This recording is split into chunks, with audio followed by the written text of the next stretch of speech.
김성환의 행간 시사평론가 김성환 씨와 함께합니다. 어서 오십시오. 네, 안녕하세요. 김현정 앵커 휴가 보냈습니다. 잘하셨습니다. 잘했어요?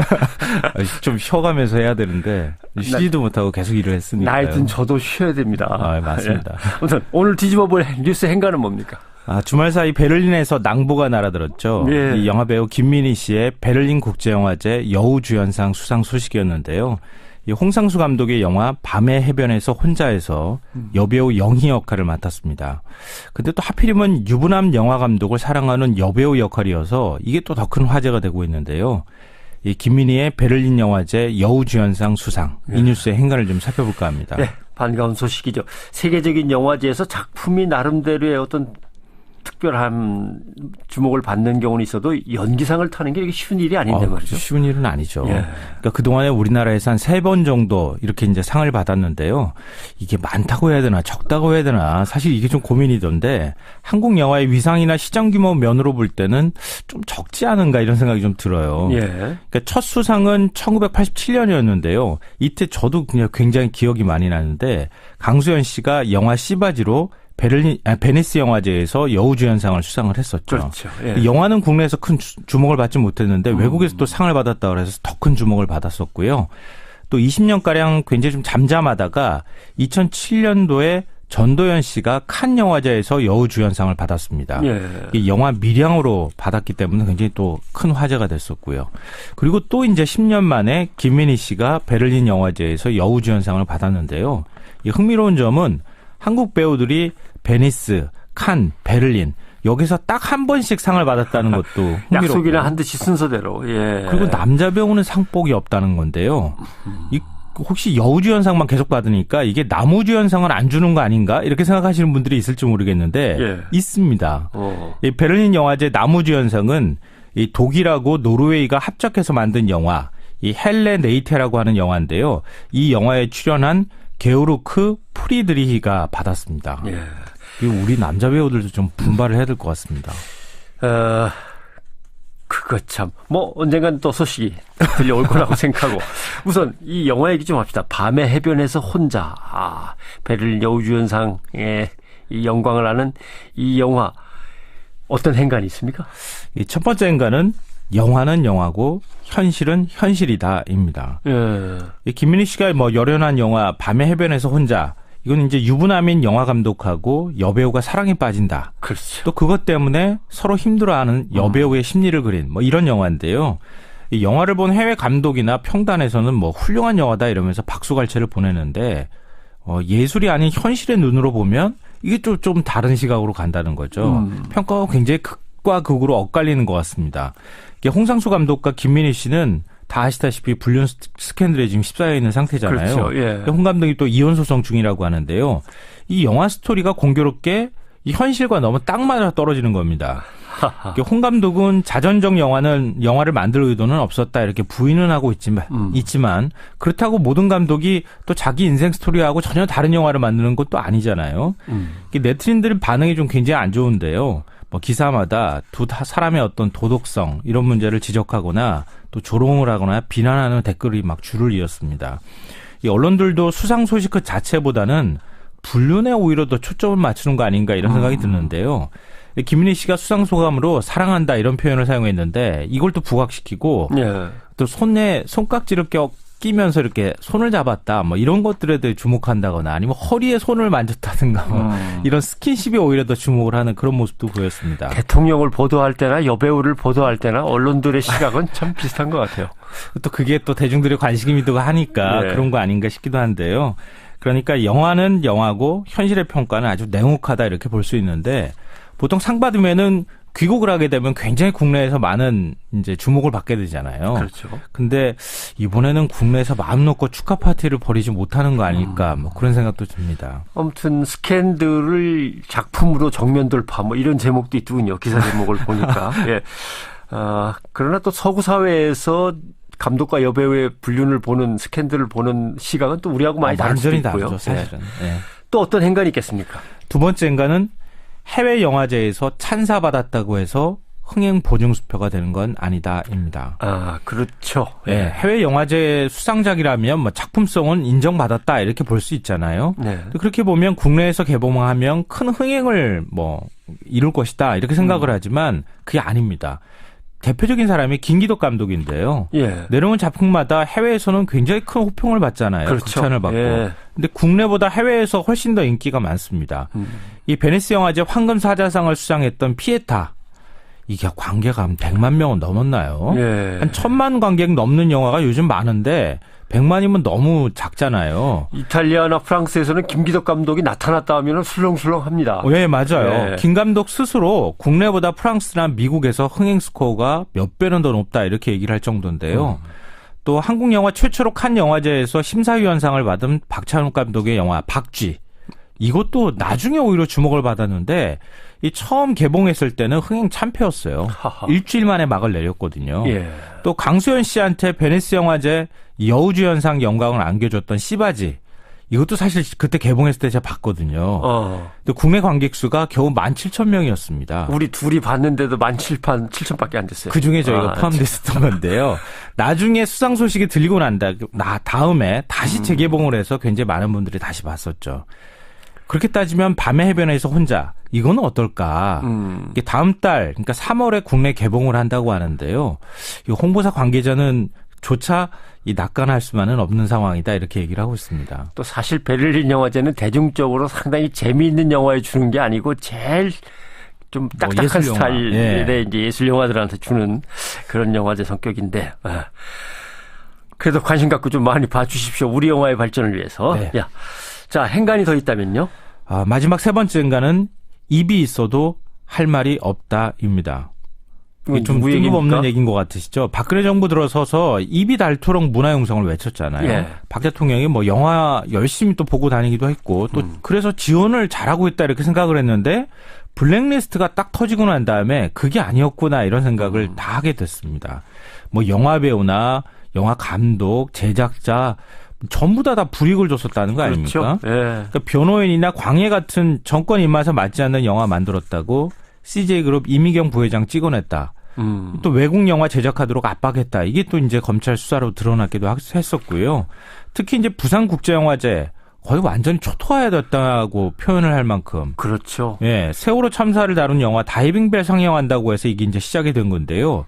정부 지원금 삭감하고 영화제 집행위 관계자 검찰 고발하고 거의 쫓아내다시피 했거든요. 네.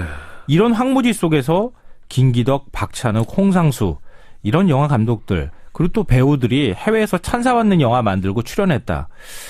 이 정부 입장에서는 입이 10개가 있어도 할 말이 없다 이런 생각이 드는데요. 네. 우리 이제 예술 지원이라든가 이런 거 얘기할 때 팔길이 원칙이라는 게 있습니다. 팔길이 원칙? 지원은 하되 간섭은 하지 않는다.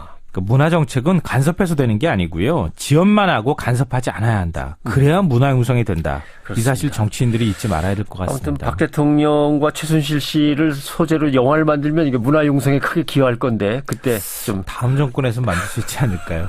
예. 김성환의 행간이었습니다. 네, 고맙습니다. 김성환의 행간 시사평론가 김성환 씨와 함께합니다. 어서 오십시오. 네, 안녕하세요. 김현정 앵커 휴가 보냈습니다. 잘하셨습니다. 잘했어요? 좀 쉬어가면서 해야 되는데 쉬지도 못하고 계속 일을 했으니까요. 나이 든 저도 쉬어야 됩니다. 맞습니다. 예. 아무튼 오늘 뒤집어볼 뉴스 행간은 뭡니까? 주말 사이 베를린에서 낭보가 날아들었죠. 예. 이 영화배우 김민희 씨의 베를린 국제영화제 여우주연상 수상 소식이었는데요. 이 홍상수 감독의 영화 밤의 해변에서 혼자에서 여배우 영희 역할을 맡았습니다. 근데 또 하필이면 유부남 영화 감독을 사랑하는 여배우 역할이어서 이게 또 더 큰 화제가 되고 있는데요. 이 김민희의 베를린 영화제 여우주연상 수상 이 뉴스의 행간을 좀 살펴볼까 합니다. 네, 반가운 소식이죠. 세계적인 영화제에서 작품이 나름대로의 어떤 특별한 주목을 받는 경우는 있어도 연기상을 타는 게 쉬운 일이 아닌데 말이죠. 쉬운 일은 아니죠. 예. 그러니까 그동안에 우리나라에서 한 3번 정도 이렇게 이제 상을 받았는데요. 이게 많다고 해야 되나 적다고 해야 되나 사실 이게 좀 고민이던데 한국 영화의 위상이나 시장 규모 면으로 볼 때는 좀 적지 않은가 이런 생각이 좀 들어요. 예. 그러니까 첫 수상은 1987년이었는데요. 이때 저도 그냥 굉장히 기억이 많이 나는데 강수현 씨가 영화 씨바지로 베니스 영화제에서 여우주연상을 수상을 했었죠. 그렇죠. 예. 영화는 국내에서 큰 주목을 받지 못했는데 외국에서 또 상을 받았다 그래서 더 큰 주목을 받아 현실의 평가는 아주 냉혹하다 이렇게 볼 수 있는데 보통 상 받으면은 귀국을 하게 되면 굉장히 국내에서 많은 이제 주목을 받게 되잖아요. 그렇죠. 근데 이번에는 국내에서 마음 놓고 축하 파티를 벌이지 못하는 거 아닐까 뭐 그런 생각도 듭니다. 아무튼 스캔들을 작품으로 정면 돌파 뭐 이런 제목도 있더군요. 기사 제목을 보니까. 예. 그러나 또 서구 사회에서 감독과 여배우의 불륜을 보는 스캔들을 보는 시각은 또 우리하고 많이 다를 수도 있고요. 다르죠, 사실은. 예. 예.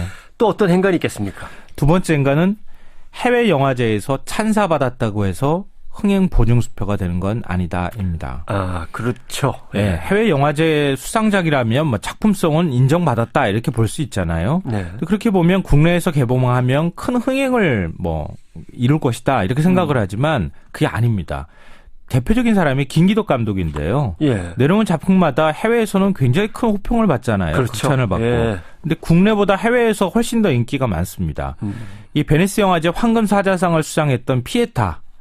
이게 관객가 한 100만 명은 넘었나요? 예. 한 1000만 관객 넘는 영화가 요즘 많은데 100만이면 너무 작잖아요. 이탈리아나 프랑스에서는 김기덕 감독이 나타났다 하면 술렁술렁합니다. 네, 맞아요. 네. 김 감독 스스로 국내보다 프랑스나 미국에서 흥행 스코어가 몇 배는 더 높다 이렇게 얘기를 할 정도인데요. 또 한국 영화 졌고요. 또 20년가량 굉장히 좀 잠잠하다가 2007년도에 전도연 씨가 칸 영화제에서 여우주연상을 받았습니다. 예. 이 영화 밀양으로 받았기 때문에 굉장히 또 큰 화제가 됐었고요. 그리고 또 이제 10년 만에 김민희 씨가 베를린 영화제에서 여우주연상을 받았는데요. 이 흥미로운 점은 한국 배우들이 베니스, 칸, 베를린 여기서 딱 한 번씩 상을 받았다는 것도 흥미롭고. 약속이나 한 듯이 순서대로. 예. 그리고 남자 배우는 상복이 없다는 건데요. 혹시 여우주연상만 계속 받으니까 이게 남우주연상은 안 주는 거 아닌가? 이렇게 생각하시는 분들이 있을지 모르겠는데 예. 있습니다.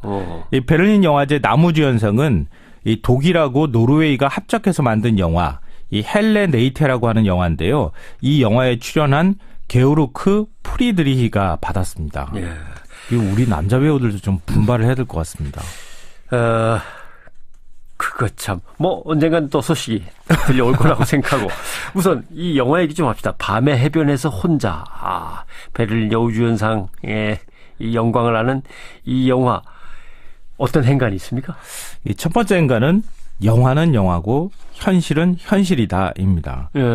이 김민희 씨가 열연한 영화 밤의 해변에서 혼자. 이건 이제 유부남인 영화 감독하고 여배우가 사랑에 빠진다. 그렇죠. 또 그것 때문에 서로 힘들어하는 여배우의 심리를 그린 이런 영화인데요.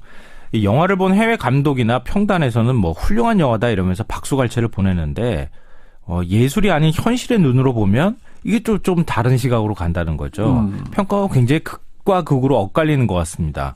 이게 홍상수 감독과 김민희 씨는 다 아시다시피 불륜 스캔들에 지금 휩싸여 있는 상태잖아요. 그렇죠. 예. 홍 감독이 또 이혼 소송 중이라고 하는데요. 이 영화 스토리가 공교롭게 이 현실과 너무 딱 맞아 떨어지는 겁니다.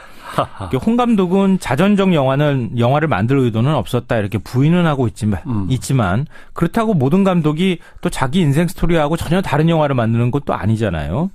네티즌들의 반응이 좀 굉장히 안 좋은데요. 기사마다 두 사람의 어떤 도덕성 이런 문제를 지적하거나 또 조롱을 하거나 비난하는 댓글이 막 줄을 이었습니다. 이 언론들도 수상 소식 그 자체보다는 불륜에 오히려 더 초점을 맞추는 거 아닌가 이런 생각이 드는데요. 김민희 씨가 수상 소감으로 사랑한다 이런 표현을 사용했는데 이걸 또 부각시키고 예. 또 손에 손깍지를 끼면서 이렇게 손을 잡았다 이런 것들에 대해 주목한다거나 아니면 허리에 손을 만졌다든가 이런 스킨십이 오히려 더 주목을 하는 그런 모습도 보였습니다. 대통령을 보도할 때나 여배우를 보도할 때나 언론들의 시각은 참 비슷한 것 같아요. 또 그게 또 대중들의 관심이기도 하니까 네. 그런 거 아닌가 싶기도 한데요. 그러니까 영화는 영화고 최초로 칸 영화제에서 심사위원상을 받은 박찬욱 감독의 영화 박쥐. 이것도 나중에 오히려 주목을 받았는데 이 처음 개봉했을 때는 흥행 참패였어요. 일주일 만에 막을 내렸거든요. 예. 또 강수연 씨한테 베니스 영화제 여우주연상 영광을 안겨줬던 씨바지. 이것도 사실 그때 개봉했을 때 제가 봤거든요. 근데 국내 관객 수가 겨우 17,000명이었습니다. 우리 둘이 봤는데도 17,000밖에 안 됐어요. 그중에 저희가 포함됐었던 건데요. 나중에 수상 소식이 들리고 다음에 다시 재개봉을 해서 굉장히 많은 분들이 다시 봤었죠. 그렇게 따지면 밤의 해변에서 혼자 이거는 어떨까? 이게 다음 달 그러니까 3월에 국내 개봉을 한다고 하는데요. 이 홍보사 관계자는 조차 이 낙관할 수만은 없는 상황이다 이렇게 얘기를 하고 있습니다. 또 사실 베를린 영화제는 대중적으로 상당히 재미있는 영화에 주는 게 아니고 제일 좀 딱딱한 스타일의 이제 예술 영화들한테 주는 그런 영화제 성격인데 그래도 관심 갖고 좀 많이 봐주십시오. 우리 영화의 발전을 위해서. 네. 야, 자 행간이 더 있다면요? 마지막 세 번째 행간은 입이 있어도 할 말이 없다입니다. 이게 좀 뜬금없는 얘기인 것 같으시죠? 박근혜 정부 들어서서 입이 닳도록 문화융성을 외쳤잖아요. 예. 박 대통령이 뭐 영화 열심히 또 보고 다니기도 했고 또 그래서 지원을 잘하고 있다 이렇게 생각을 했는데 블랙리스트가 딱 터지고 난 다음에